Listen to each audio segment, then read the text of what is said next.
Que el Señor les bendiga, hermanos. En esta tarde damos gracias al Señor por su amor, su misericordia, por la bondad de nuestro Dios, que Él es fiel para con nosotros. Dice la Biblia que aunque nosotros somos infieles, Él siempre permanece fiel. Así que un saludo a todos los que están ya en sintonía.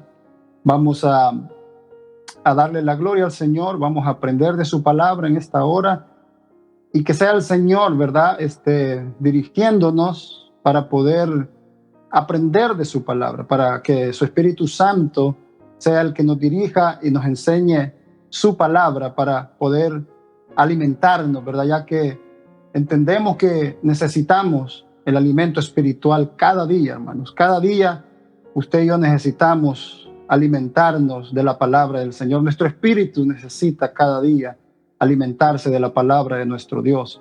Así que le damos gracias a Dios, ¿verdad? Por la bondad, por la misericordia de Él, por la salud que el Señor nos regala este día, por su gran bondad para con nosotros, para con la iglesia, para con sus hijos. Así que vamos a orar antes de entrar a la cita bíblica, a la enseñanza o a la palabra de esta tarde.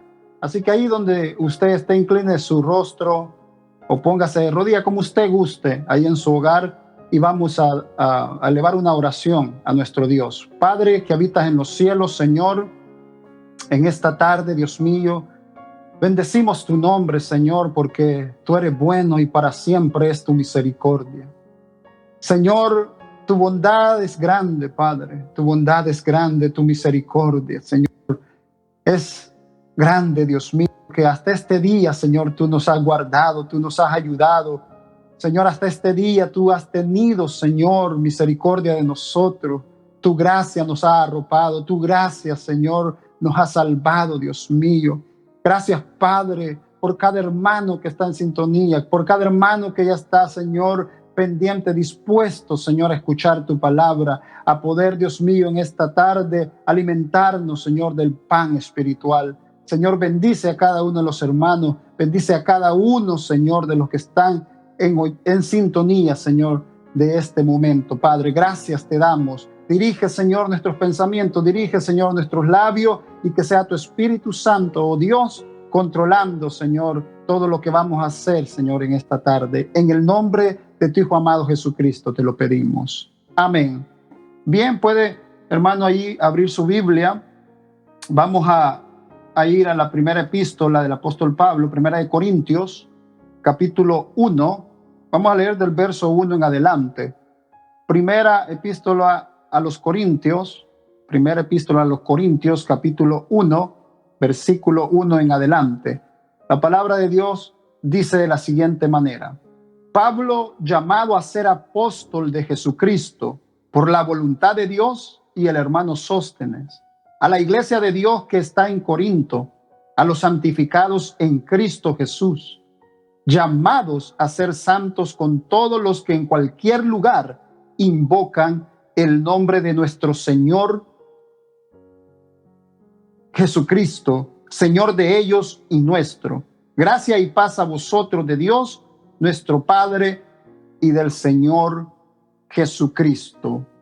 Bien, vamos a dejarlo ahí hasta el versículo 3. Sin embargo, vamos a estar meditando hasta el versículo 9 en lo que, ¿verdad?, en lo que transcurre la enseñanza o el mensaje de esta hora.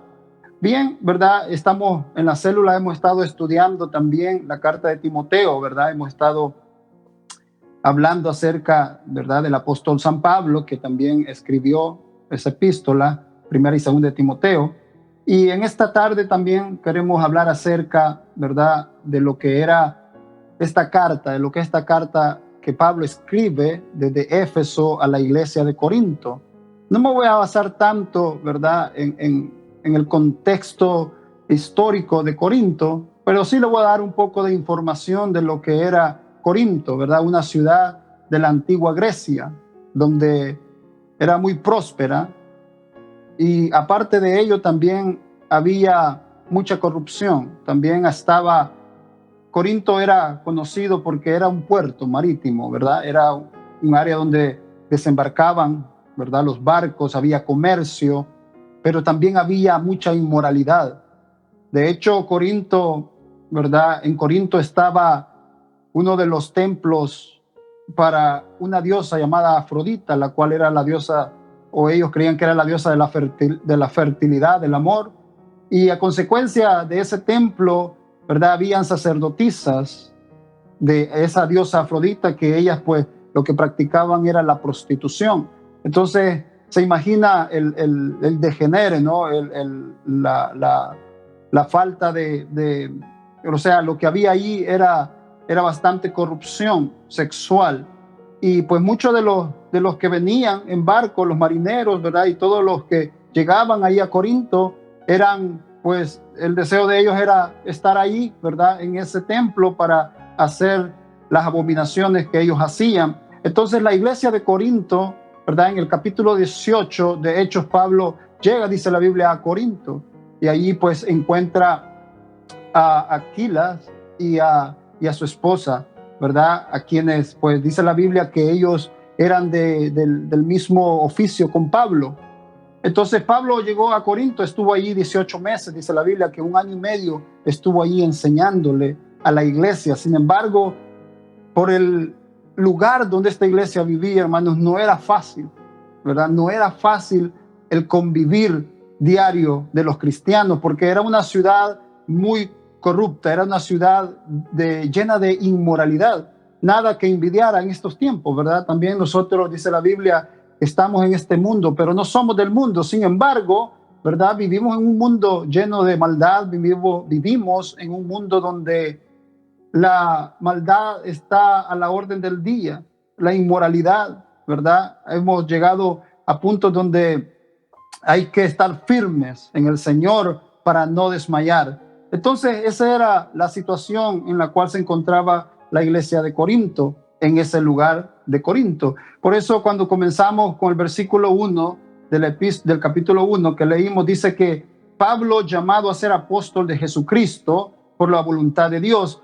Como les dije, hemos estado estudiando acerca de lo que es 1 Timoteo en las células. Entonces, hemos hablado, ¿verdad?, del llamado de Pablo, de que Pablo no era un apóstol porque él quiso ser apóstol, sino porque Dios lo llamó, porque Dios lo puso, ¿verdad?, para que llevase el mensaje de salvación a los gentiles, para que llevara la palabra de Dios y él fuera un testimonio, ¿verdad?, de que Dios es el que hace diferente a las personas, de que Dios transforma el corazón de los seres humanos, que Dios transforma este corazón de piedra en un corazón de carne, porque Pablo lo experimentó en carne propia. Ya todos conocemos la conversión de Pablo, no me voy a entretener en eso, pero dice que Pablo, él fue llamado a ser apóstol de Jesucristo por la voluntad de Dios. Lo que pasaba es que también en las iglesias, por ejemplo en Corinto, algunos pensaban o algunos querían pensar que Pablo no era, ¿verdad?, un apóstol de Jesucristo. Querían ellos tener en menos a Pablo, pero Pablo les dice, no, yo soy apóstol de Jesucristo, no por la voluntad de un hombre, sino por la misma voluntad de Dios. Y dice también ahí, menciona a Sóstenes. Versículo 2 dice que Pablo le escribe a la iglesia de Dios. Oiga bien, la iglesia es de Dios. Dice la Biblia que usted y yo somos el cuerpo de Cristo y que Cristo, ¿verdad?, es la cabeza de la iglesia. Si usted va conmigo a Efesios capítulo 5, Efesios capítulo 5, verso 23, dice la Biblia: las casadas estén sujetas a sus propios maridos, como al Señor, porque el marido es cabeza de la mujer, así como Cristo es cabeza de la iglesia, la cual es su cuerpo, y Él es su Salvador, ¿verdad? Cristo es la cabeza de la iglesia, o sea, la iglesia le pertenece al Señor. La iglesia no es de este mundo, la iglesia es de Dios. La iglesia, nosotros los cristianos, ¿verdad?, los que componemos la iglesia, los que estamos dentro de la iglesia. De hecho, la Biblia dice que usted y yo somos templo y morada del Espíritu Santo. O sea, nosotros le pertenecemos al Señor. Por eso Pablo dice a la iglesia de Dios que está en Corinto.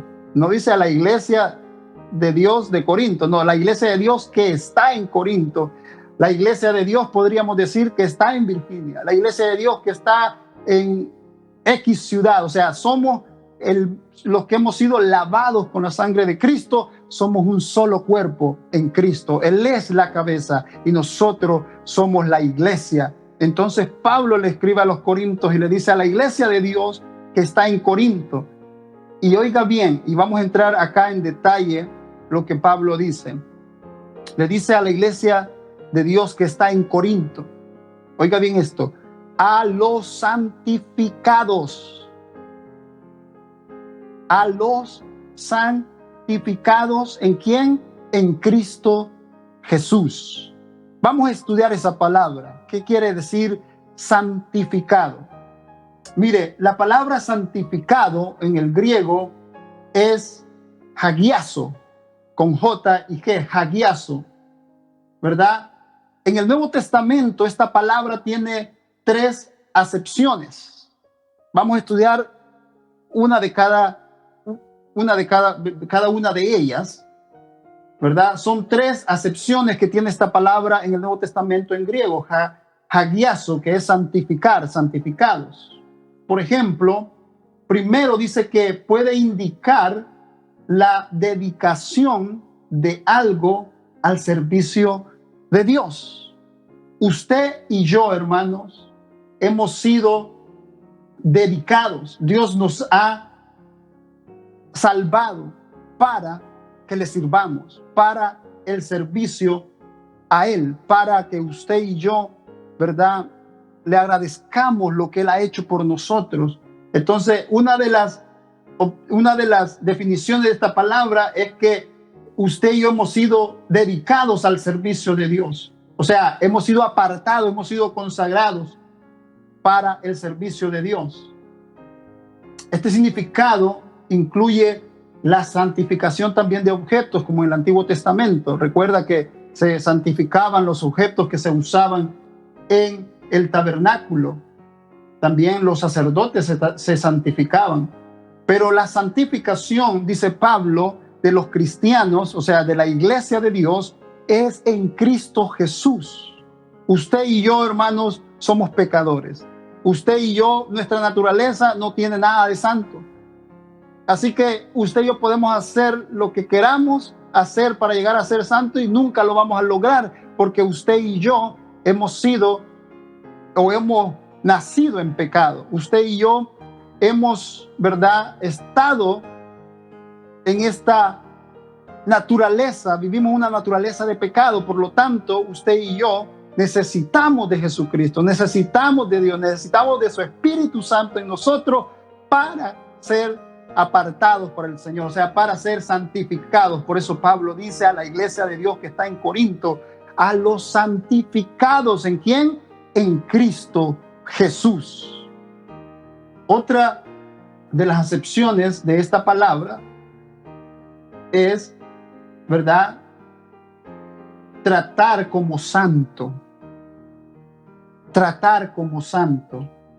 Dice que, ¿verdad?, Jesús oró para que el nombre del Padre fuese santificado. Y eso lo vemos, mira lo que dice en Mateo capítulo 6, versículo 9. Mateo capítulo 6, versículo 9. Mire lo que dijo Jesús en referencia al Padre. Vosotros pues oraréis así: Padre nuestro que estás en los cielos, santificado sea tu nombre. Él es santo, ¿verdad? Dios es santo. Pedro dice en Primera de Pedro, capítulo 3, versículo 15. Mire lo que dice el apóstol Pedro en el capítulo 3 de Primera de Pedro. Dice lo siguiente. Dice la Biblia, versículo 15 del capítulo 3 de Primera de Pedro. Dice: sino santificad a Dios, el Señor, en vuestros corazones, y está siempre preparados para presentar defensa con mansedumbre y reverencia ante todo el que os demande razón de la esperanza que hay en vosotros. Así que esa es otra ¿verdad?, acepciones de la palabra santificados en griego, que es hagiazo. La tercera y última es que hagiazo también puede significar purificar, oiga bien, purificar o hacer santo a alguien en el sentido de asignarle las cualidades de santo. Ejemplo, ¿verdad? Pablo ora para que Dios santifique a los creyentes de Tesalónica, y eso está en Primera de Tesalonicenses, capítulo 5, versículo 23. Eso es santificados. Hemos sido santificados. ¿En quién? En Cristo Jesús. Nosotros, hermanos, mire, somos privilegiados de que Dios nos haya salvado, de que Dios nos haya escogido, de que Dios nos haya permitido poder acercarnos a Él, venir a Él, venir a su reino. Es un privilegio, ¿verdad?, ser cristiano. Es un privilegio servirle a Dios a pesar de todas las dificultades que tenemos en la vida, a pesar de lo que estamos viviendo en el mundo actual. Dios, ¿verdad?, tiene el control de todo. Y así que usted y yo como iglesia tenemos que sentirnos bien de que en Cristo hemos sido santificados.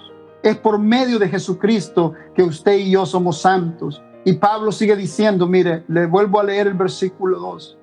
A la iglesia de Dios que está en Corinto, a los santificados en Cristo Jesús, llamados, oiga bien, llamados a ser santos con todos los que en cualquier lugar invocan el nombre de nuestro Señor Jesucristo, Señor de ellos y nuestro. Hemos sido llamados, ¿verdad?, llamados a ser santos. ¿Cómo hemos sido llamados a ser santos? Porque Pablo mismo dice que hemos sido santificados en Cristo Jesús. Esto quiere decir que, como le dije anteriormente, usted y yo no podemos ser santos, ¿verdad?, en nuestra propia fuerza, en nuestra propia voluntad. ¿Por qué? Porque usted y yo somos pecadores. Nacimos bajo el yugo del pecado. Pero en Dios sí, porque Él es santo. Esa es su naturaleza. Dios es santo. La Biblia dice que Él es santo, 3 veces santo. En Apocalipsis también dice que los 24 ancianos, ellos arrojan sus coronas delante de Él y dicen que el Señor es santo, santo, santo es el Señor Dios Todopoderoso. Él es todopoderoso, Él es santo, Dios es santo, su Hijo es santo y su Espíritu Santo, ¿verdad? Por eso se llama Espíritu Santo. El Espíritu de Dios es santo, y es por eso que usted y yo hemos sido santificados, porque ahora, como iglesia, como cristianos, tenemos el Espíritu de Dios que mora en nosotros. Esa es la diferencia entre el cristiano y el no cristiano, que cuando venimos a Cristo, dice la Biblia, que somos sellados con su Espíritu Santo. Él es santo. Y mire, hermano, qué misterio, dice Pablo, es este, que Dios habita en nosotros, que ese Dios tan santo y puro habita en cada corazón de aquellos que hemos creído en Él. ¿Y cómo? Pues a través de su gracia. Mire lo que dice el versículo 4. Gracias doy a mi Dios, después del saludo, ¿verdad?, que Pablo casi siempre hace en sus cartas. En el versículo 3 dice, gracias y paz a vosotros de Dios nuestro Padre y del Señor Jesucristo. Después en el versículo 4 Pablo dice, gracias doy a mi Dios siempre por vosotros. Está hablándole, ¿verdad?, a la iglesia de Corinto. Por la gracia de Dios que os fue dada en Cristo Jesús. Déjeme sacar o estudiar un poco lo que es la palabra gracia. Pablo dice aquí, mire cómo comienza el versículo 4. Él dice, gracias, que es diferente a gracia, ¿verdad? Gracias doy a mi Dios siempre por vosotros. Siempre le doy gracias a Dios, le dice Pablo a los de Corinto, por ustedes. Y le doy gracias a Dios por esto, por la gracia de Dios que os fue dada, ¿en quién? En Cristo Jesús. La Biblia dice que usted y yo hemos sido salvos por gracia. No por nosotros, pues dice la Biblia que es un don de Dios. Y es a través, usted y yo hemos obtenido la gracia a través de la fe en Jesucristo. La gracia, ¿verdad?, lógicamente se relaciona con la salvación que Dios ha dado a todos aquellos que hemos creído en su Hijo Jesucristo, en el sacrificio de Cristo, que hemos creído que Él vino a este mundo ¿verdad? Dice la Biblia que dejó su trono de gloria, se hizo hombre. La Biblia dice que vimos su gloria. El apóstol Juan dice que vimos su gloria, gloria como del unigénito Hijo de Dios. Y por gracia hemos sido salvos. Cristo murió, pero al tercer día resucitó de entre los muertos. Y la Biblia dice que todo aquel que en Él cree es salvo. Pero esto es por gracia. Y gracia es algo que se nos da sin merecerlo. Y esa palabra, ¿verdad? En el griego, gracia es la palabra charis. Y se refiere a una disposición inmerecidamente favorable hacia alguien. Eso es gracia. Yo no merecía la gracia de Dios.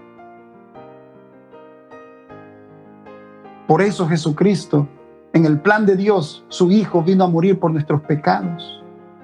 Usted y yo, hermano, amigo, que nos ve en esta hora, usted y yo no podemos hacer nada para ser salvos. La gente piensa que haciendo obras pueden ser salvos, y no, la Biblia dice que la salvación no es por obras para que nadie se gloríe.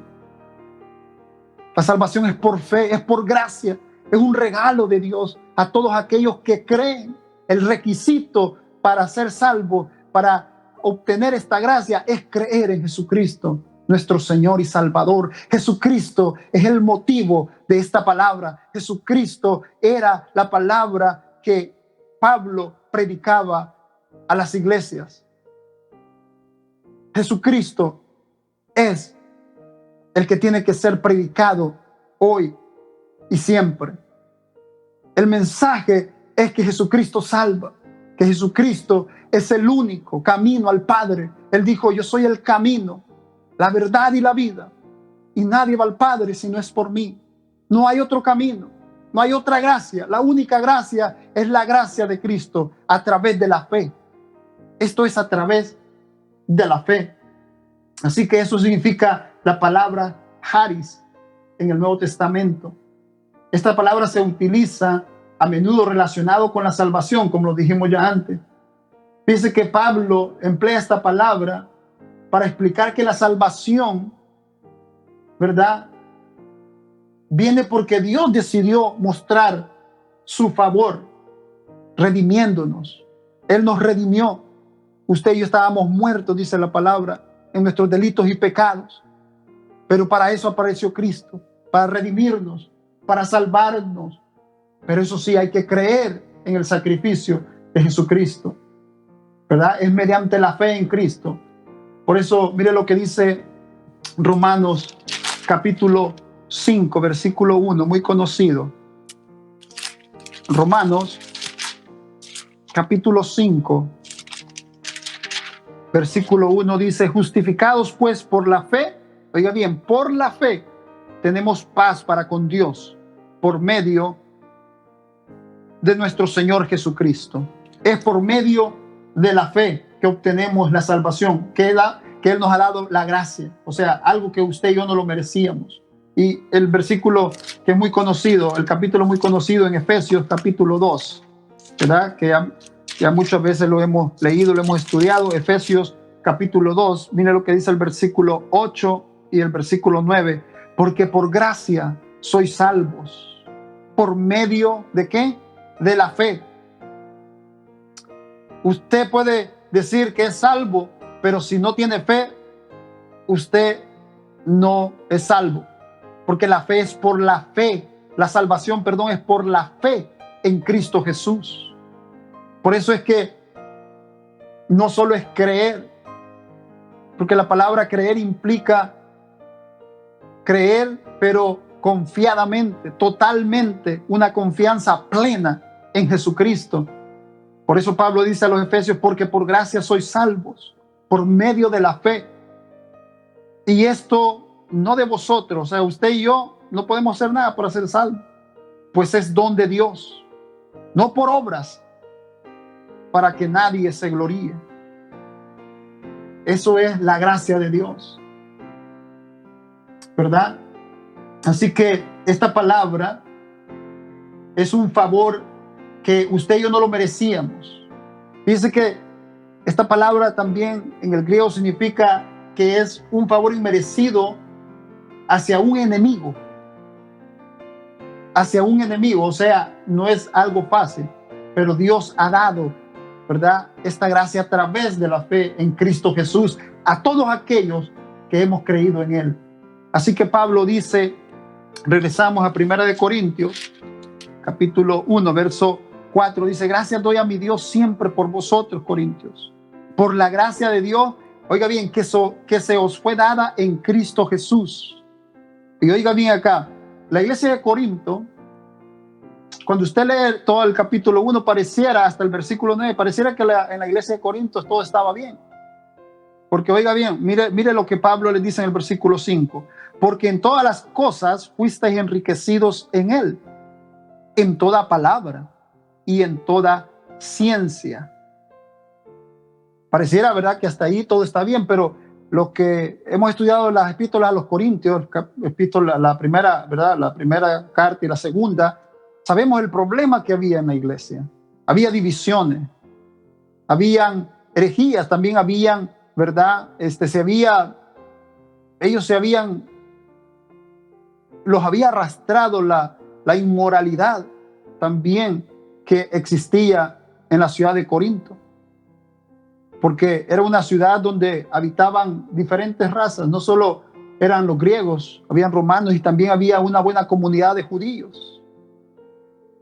Pero ellos se habían, como decimos, ¿verdad?, muchas veces los que estamos ya hace mucho tiempo en este país dicen que nos hemos americanizado. Ellos también se habían, ¿verdad?, el sistema los había envuelto y por lo tanto había un desorden en la iglesia de Corinto. Pero Pablo les reconoce algo, que les dice: en todas las cosas han sido enriquecidos. Porque, les dice Pablo, porque en todas las cosas fuisteis enriquecidos en Él, en Cristo, ¿verdad? En toda palabra.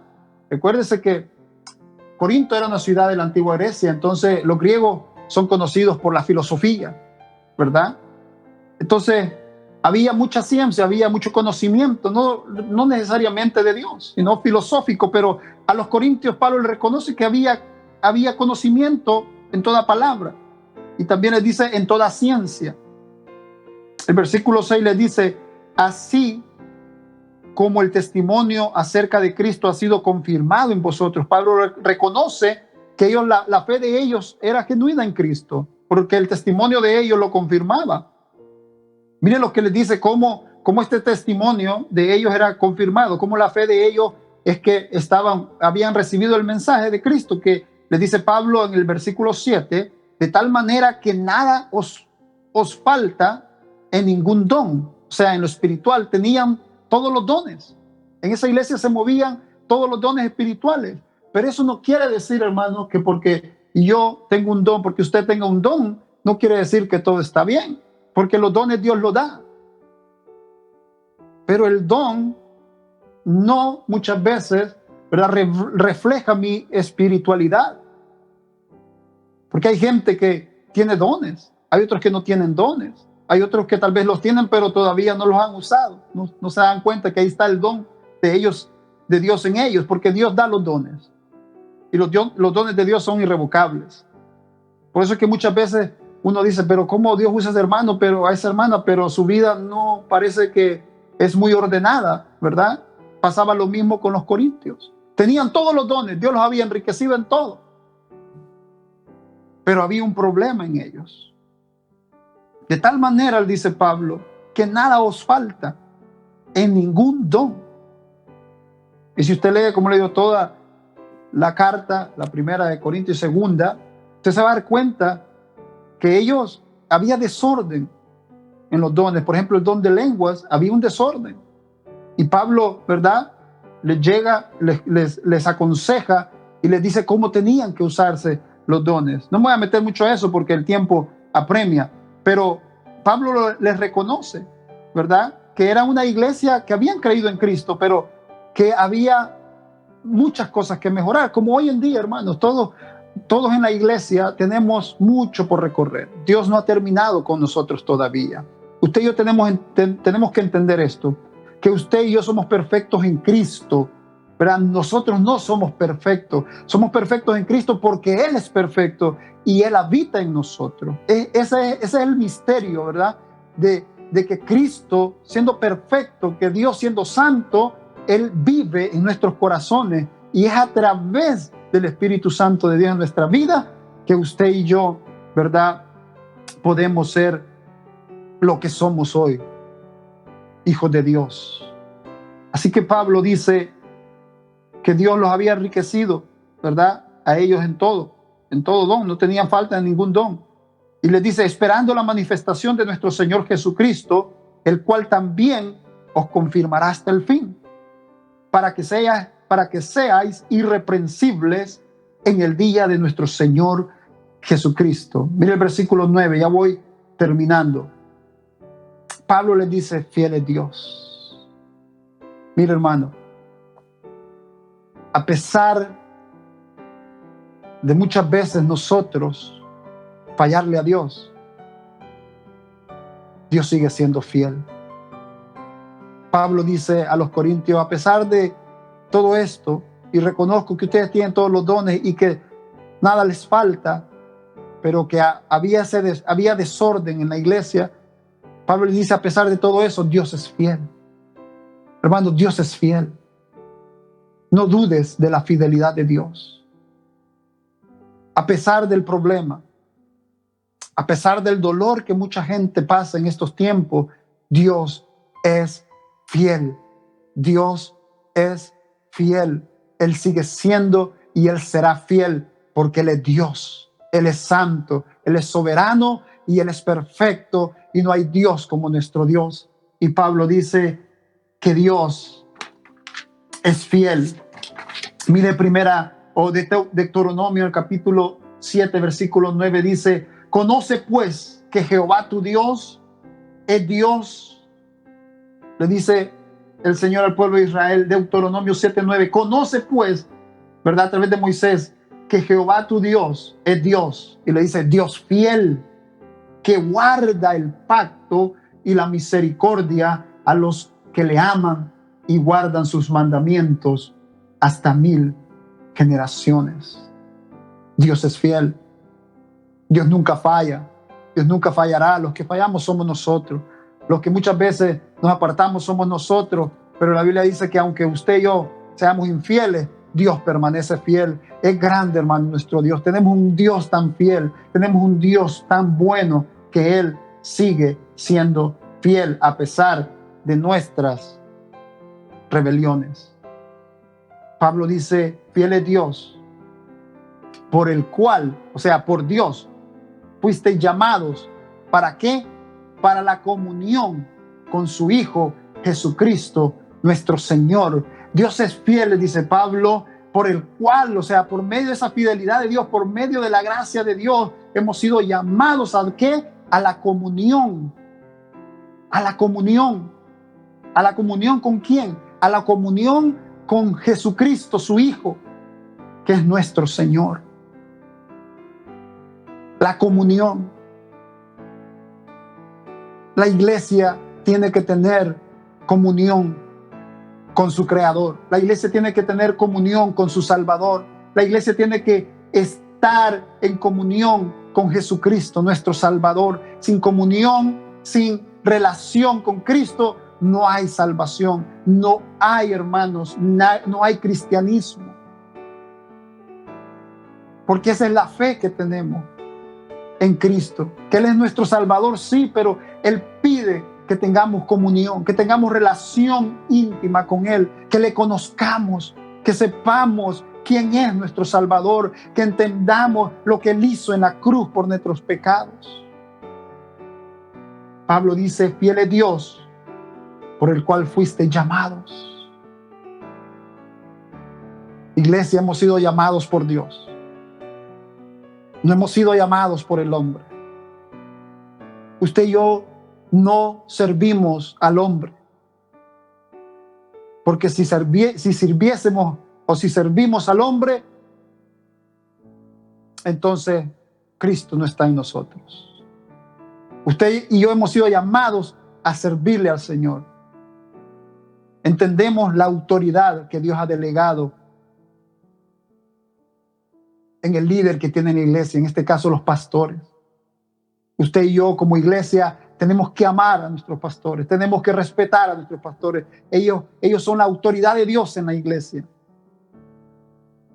Pero eso no quiere decir que usted y yo le servimos a un hombre. No, al contrario, servimos a Dios juntamente con nuestro pastor, le servimos a Dios juntamente con la iglesia. Todos, la iglesia, ¿verdad? Tenemos que tener comunión con Jesucristo. El hecho de que no nos estemos congregando como normalmente, ¿verdad? Nos congregábamos, no quiere decir, hermanos, que usted y yo no vamos a tener comunión con Dios. La comunión con Dios es personal, es individual. Todos los días usted y yo tenemos que hablar con Dios a través de la oración. Todos los días usted y yo con Dios tenemos que, ¿verdad?, leer su palabra, estudiar su palabra. Leía algo de un evangelista de hace muchos años en Inglaterra. Algunos cuando menciono el nombre pues sabrán de quién hablo. Y escuchaba acerca de George Mueller, un predicador inglés, evangelista inglés, que la historia dice que este hombre leyó la Biblia 200 veces, 50 de ellas de rodillas. ¿Cuántas veces usted y yo hemos leído la Biblia? ¿Cuántas veces usted y yo leemos la Biblia en el día, en la semana? Hermanos, si usted y yo no leemos la palabra, no estudiamos la palabra, si usted y yo no oramos, nuestra comunión con Dios es pobre. Nuestra comunión con su Hijo es pobre. No puede haber una comunión, no puede haber una relación con Dios si usted y yo no pasamos tiempo con Dios. Por eso es que a la iglesia en la Biblia se le compara como la esposa de Cristo, del Cordero. Porque en el matrimonio hay una relación íntima.